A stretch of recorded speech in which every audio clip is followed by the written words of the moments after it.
Yep.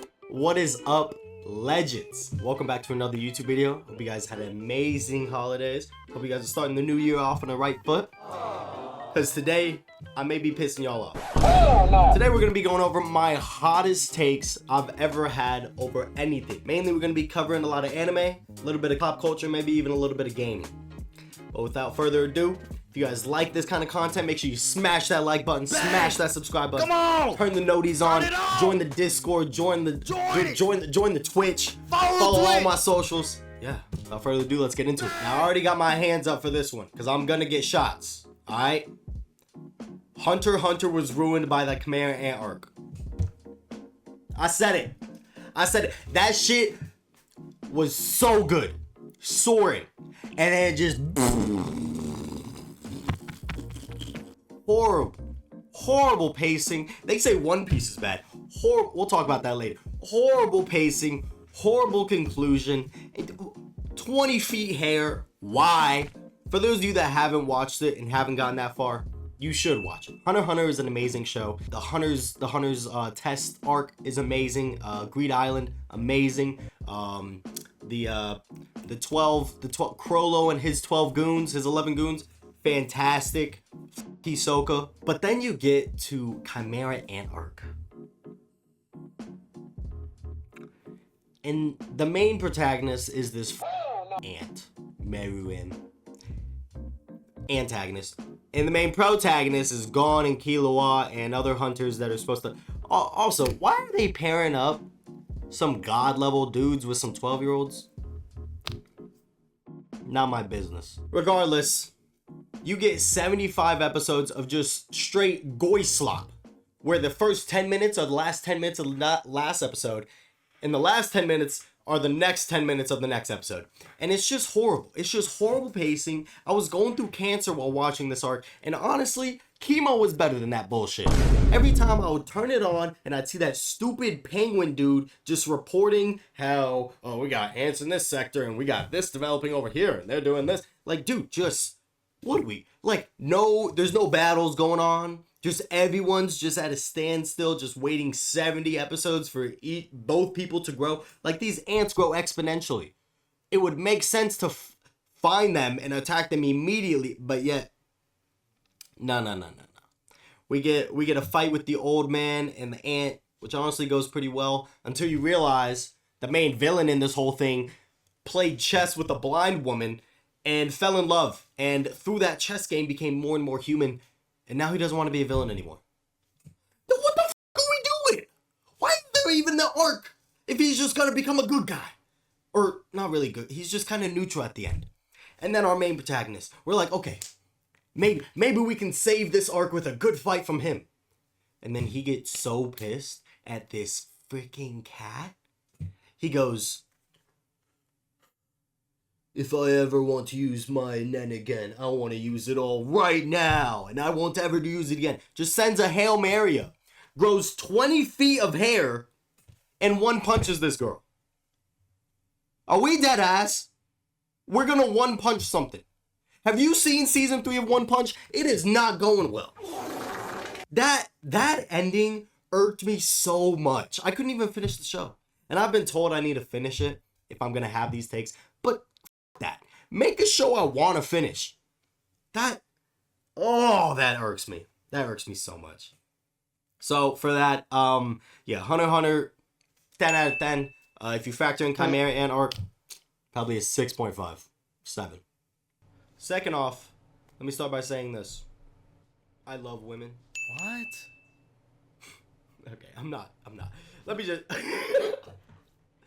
Game of Thrones had a good ending. I said it. Alright? It had a good ending. I don't see another way that it could have ended. Alright? Everyone likes to say, Daenerys on the throne, Daenerys on the throne, Daenerys on the throne. And, like, I've always been very, very pro-Winterfell, pro-Starks, pro-the North. The South sucks. F*** the Lannisters. Screw Bravos and all those people across the pond. We don't care about them. So when they started, like, hinting that Daenerys was going a little crazy because of the Targaryen blood, like, okay, I was with that. Apparently, no one else was with that.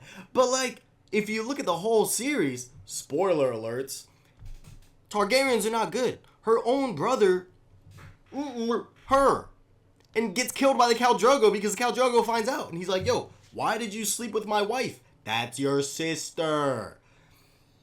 Bro. And then both of their dads locked dudes in the castle and started burning everyone because he was the Mad King and he wanted dragons or whatever. Yo, rotten apples don't fall too far from rotten apple trees. What are we talking about? She has dragons, and she has like the strongest army ever, which got killed by a bunch of gold faces. Well, that's a little whatever. But the ending makes sense. Cersei dies in the arms of her weirdo lover brother. Arya gets the final kill on the White Walkers. She's been training an assassin. Jon Snow goes back to protect the North. From what? I don't know, but he does it. And Bran, the motherfucker that can see everything in all perspectives, he doesn't even want to be on the throne. But he realizes if anyone else does it, there will be an imbalance. Because I see all, and I know also, I'll accept the role. It makes sense. But everyone's like, oh, Daenerys, we've been following Daenerys this whole time. Why would you not give her conclusion? But it's like, dude, like, we just followed the rise and fall. Exactly what we were talking about with her dad for the last, like, for the first 2-3 seasons. We were talking about her dad and how the Mad King that this and the Mad King that. Like, she followed that trajectory. And it makes sense the way it ended. I mean, do I think it probably would have been a little bit more sweet if she became the queen? I guess. But, like, if you pull up IMDb, there are some horrendous ratings for some of the greatest episodes ever made. And it's literally just people being salty. I think it's just people being salty. Like, I think people wanted Jon Snow or Daenerys, but Jon Snow never wanted leadership. He literally just wants to protect and do his duty. Daenerys went crazy. What are we gonna do? The Starks are king and queens. The Starks deserve all of this. I don't really know why Arya left. I don't really agree with that. But, like, I guess, you know, her ending didn't really make sense. Like, she was always pro-family, and then she's finally back with her family, and then she's like, alright, peace. Like, what? But no, the ending of Game of Thrones, phenomenal. Ugh. I love the fights. I love killing Cersei. I love Littlefinger dying. I mean, that happened early, but Daenerys, I mean, if you're spitting fire, you better get hit. That's all I'm saying. Now, this one may be a little bit controversial with the new season coming out literally today. Shout out JJK. But I've rewatched it. Demon Souls and JJK are about equivalent in terms of how much story they put out versus how much they rely on animation. Like, I was just rewatching JJK at the gym yesterday. There was just impact frames where shit, it was just random. It was just like, okay, I guess we can put them there.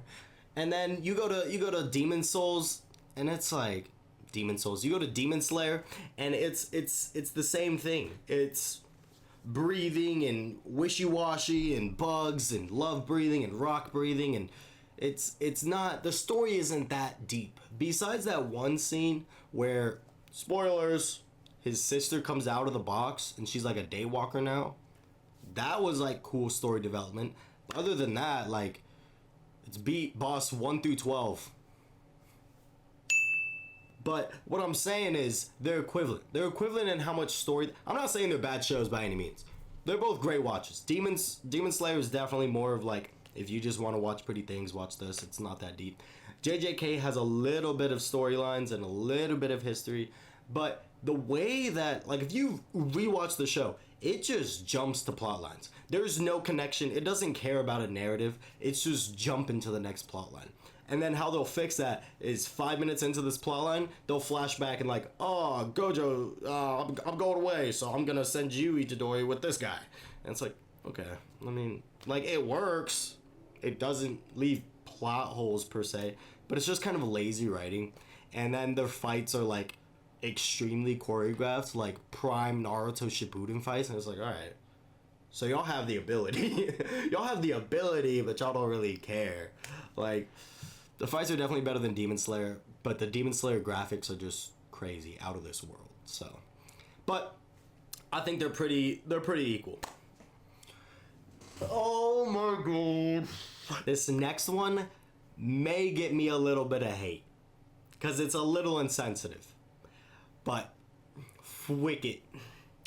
The rankings of King's MC was ass. Straight booty cheeks. I hated that little dude. I don't care how cute he is. This Mama Jamma could have fallen off the building the first episode and made it more interesting. Just being born mute and deaf, but then super quick, and he had like technical skill or whatever. Like,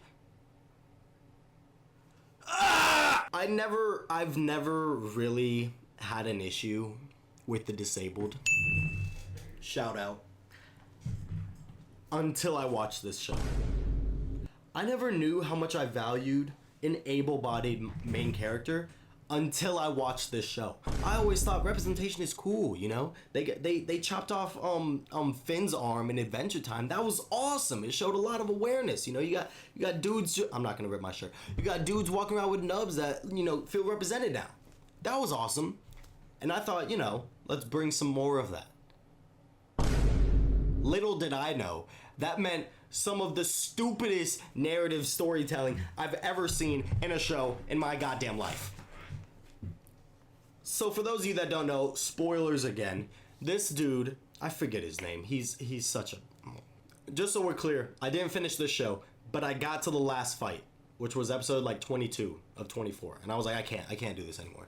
Which, you know, by then they have a whole party and it's not just him, it's focused on other guys and how you can still build connections with whatever. But it's like, dude, like, watching him was so annoying. It was so annoying. Because every scene is blah, blah, blah, blah, blah, blah, and then people just try to guess what he's doing. What are we doing?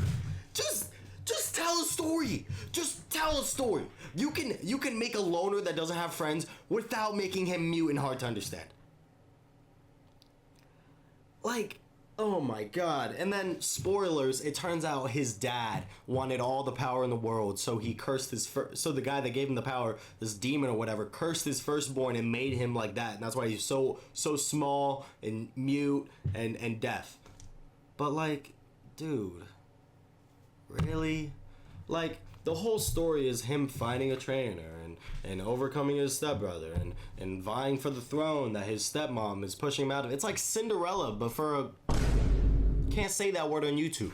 Like, it just irked me. It just irked me. I thought it was such like there's so many people across the web think this is a beautiful story. Think it's one of the most beautiful things to ever happen because they're shining light on an underrepresented... No, fuck that. They're not a main character for a reason. You have silent characters on the side, bro. Inumaki. He doesn't say nothing but bonita flakes and salmon. Perfect character. Perfect character. Or Shino from Naruto. That boy says like 3 words a season. I loved him. But a main character, dude, bro, come on. That was just a hard watch. I couldn't finish it. It was just a hard watch. The side characters are cool, but there's still a main character. There's still a main character they gotta follow, and it just ruined it every time. I would literally just walk out of the room sometimes. It was horrible. It was horrible. I definitely recommend Ranking of Kings if you want a cute show, though. Like, I'm not gonna not recommend it. It's just... No. This next one's gonna be really quick. One Piece isn't long enough. Put the graphic here. Yeah, I can't say this enough. I caught up to One Piece a year ago. Actually, within the past year. Probably the greatest decision I ever made in my life. This show is peak. If you haven't watched it, start watching it. Just throw it on the background. You'll get hooked by episode, whatever. Yeah, it's not long enough. There should be more. Can't wait till there is. Alright, this next one's kind of just a pet peeve of mine. But if you're watching a show that has an intro and they have to play every single episode, but there's an important plot point or fight going on in this show, in this episode, play the intro first. I watched too many. I was rewatching JJK. I was watching too many shows where they have an intro, but there's a lot of tension going from the last episode. There's a lot of tension. Just let that tension still marinate by at the beginning of the episode play the intro. I don't want to be watching this scenario and then 7 minutes into the episode, damn near halfway, you're like, oh, by the way. Like, no, dude. No, I want seamless. Why you breaking my tension? Now I'm gonna go piss break and mix the next 2 minutes. That shit irks me. They do it really bad in One Piece, actually. Like in a couple of the Wano episodes, you'll be watching and you're like, oh man, like I'm like halfway through the episode, and then you'll see the intro. What the fuck? And then you'll check the time. Yep, 10 minutes, 15 seconds, and then 2 minutes later they'll show like the halfway card. It's like, dude, just show the intro at the beginning. But then like in Egghead, they learned their lesson. Some of those amazing episodes, 1136, they didn't block a lick of tension. Put it right at the beginning like they should. Because that is peak, one peak for you. One Piece, one peak. Banger. And that's it. That's all I got for you guys today. I hope you guys really enjoyed this. If you have any questions, comments, concerns, and you want to fight with me about any of my takes, put it down in the comments. I love having my mind changed. But the ones I will stand ground on, Hunter x Hunter ruined by Chimera Ant arc. Ranking of Kings MC absolutely sucks. Game of Thrones ending is peak. In my perfect world, an autistic man runs the world because he's unbiased, and that is what Bran is, basically. So with all that said, thank you guys for watching. I hope you guys had an amazing day today. And without further ado, I'll see you guys in the next video. Bang!